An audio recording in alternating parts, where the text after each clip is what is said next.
the most misunderstood generation, what comes to your head?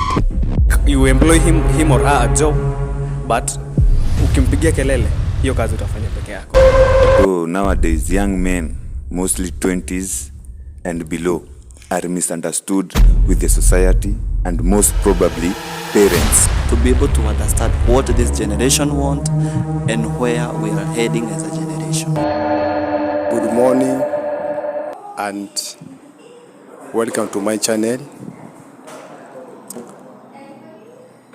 This morning we bless the Lord. Today in our bench we have men of substances, we have men of honor.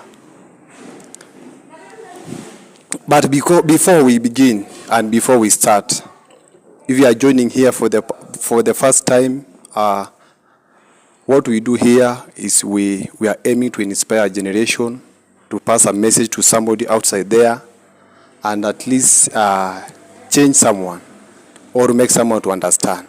So kindly sit, like, subscribe, and hear the conversation. Without more ado, today on the bench, allow me to introduce my guest. On my far left hand is Anthony Monene. To the right hand, David Macharia. yes. Then my final guest, Kelvin Mureithi. yes, you have heard all of them. We have Anthony Mugeda Munene, Macharia, and Murithi. All of them are young people. So today in our channel, our topic and our discussion, we are talking about the most misunderstood generation, that is Gen Z. Mbogi wa wakati huu hawajaeleweka sana. And just to give you a small history, this show has been given birth to especially in churches, in groups. These young men, wherever they go, the former generation are not understanding them, and I want us to dig deeper and deeper. I'm just going to start right away. Let me begin with Brother David Macharia. What is, if you hear about the most misunderstood generation, what comes to your head? Okay, me, according to that question, what comes to my head? This is the 21st century. So nowadays, young men, mostly 20s and below, are misunderstood with the society and most probably parents. Yes, that's what comes to my mind. Thank you. Thank you, Anthony. According to me, in the current generation that we have a lot of changes, be it is thinking, be it is doing things, and you are finding now people cannot relate because they have been seeing, especially our parent, our pastor that have been serving these churches for long. They have not come to conclusion to understand this generation, to be able to understand what this generation want and where we are heading as a generation. Yes. Yes. Finally, Brother Murithi. Yes, sir. Okay, thank you so much for this chance. Okay, what I'd like to talk about this generation. Okay, this is the generation whereby, for instance, this generation ni wale watu wenye wataki kuambiwa. Yeah?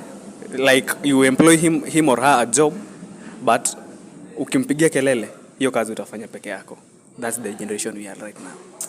All right, that was just introduction and the understanding from each and every guest of ours today on the table. Yeah. Now, you have heard opinion from each and every one. I'm just going to give in Brother Anthony. Anthony is a minister. He works in the ministry with churches, in several churches in Kenya. He was formerly a leader in college, leading a strong ministry. He works with young people, and he has an experience. So let me hear from him. How do you relate the work of God, the culture, the habit, and the correlation and cohabitation of these two people? Where does the church misunderstand this generation? Yes, thank you, my brother. For quite some long time, I've been working with young people, and one thing I came to understand about this generation. First of all, we need to understand that this generation have been brought into many environments. So you cannot come up and you tell a young person like, from today, I want you to behave this and this and this. Because first of all, you need to bring that person closer to you. Then now start ministering into him or her. So the challenge or the thing that I have been seeing with this generation, first of all, you need to show this generation love. Another thing, you need to teach this generation, come up, go down until to their level, so that you can come up together, build from one step to another together with them. But don't see yourself like you are too high or you are too wide to occupy this generation. Be ready to occupy this generation. You know, sometimes they may come with the decision and you think that this is a stupid decision, but that is not how to deal with this generation. This generation, whatever they do, collect them with a lot of politeness, with a lot of love, with a lot of caring. Because some of them, they hear this word from the first time. Others, they heard about the word, but they are not in a position to activate this word. So is a moment as a minister, is a moment as a church. What I saw when I was working with this generation, when you show them love, when you teach them with love, and when you are always there together with them, then they are responding with a lot of power, and they have a lot of energy, and they are willing to serve the Lord. But most of us, we view like they are not ready to hear, they are not ready even to listen to us, but they are very ready to reason and to cooperate to us. I am a witness. They are very ready and they are very supportive in the work of God. Yes. Hey, umesikia hiyo? They are ready. They need to be treated with love. They need to be taught and they need to be encouraged. That is amazing. Anthony he has worked for long with these young people. Brother Masharia, is our pastors and ministers in the ministry, is this generation lost or they are not being misunderstood? Are they getting the blueprint of the contact culture of Christianity, or they have come up with their own culture that is which is causing them to be misunderstood? What is what? Are they out of the track, or they are in, or they are, what is happening? Okay, according to that question, this generation is divided in very many groups and parts.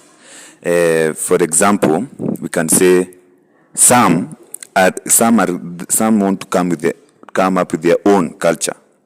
Haya, kama mwingine anasema mimi nitaenda hivi church, hivyo ndo mimi nataka. Now some are not humble enough to be taught this is the right way, kuja hivi na hivi na hivi. And kuna wenye wanaingiana, but there's a saying that goes, you will never change someone until you understand him or her. So it's high time right now, this generation, mostly Gen Z, tunaitanga Gen Z.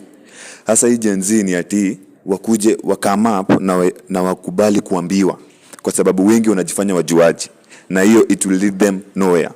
Sasa unapata unaambiwa hivi, usifanye hivi, ataki. Sasa vitu zenye wanakatazwa ndizo wanafanya. Na venye mimi nashinanga, okay, there's a saying that I usually tell my men, in this life hakuna ujanja, because the society is trying to define another way of ujanja. And I myself, I came to understand ujanja ni mwenye ameokoka na mwenye anafuata mawaidha ya mwenye an elder. Unaona? So in our churches, aukosangi experienced person. Kusangi pastor, chairman wa kanisa, aukosangi. And those people, they have gone through a lot. Unajua kitu moja vijana wanafikiria, young men like us, they think they have the whole time to be young. They think they have the whole, kila kitu wanadhani, na kitu hawaoni masiku zinaenda. So it's high time right now, whoever will see this video, ni akuje kuna kitu humble heart. Accept to be taught and you will go far. So don't come up with your own culture and your own tradition. Unataka kuileta kwa kanisa. Hapana. Every institution has their own rules and culture. So you must come up, lazima uingiana na ya church, and their church ndio the best. Yes. Hey, wisdom is flowing in this man's mouth. So, men, don't touch that your phone. Sit down. If you are a Maasai, go and get the cup of milk. If you are Mluya, get the cup of uji. And finally, kama we ni Mkamba, go and get something. In a short while, we are coming to dig deeper and deeper.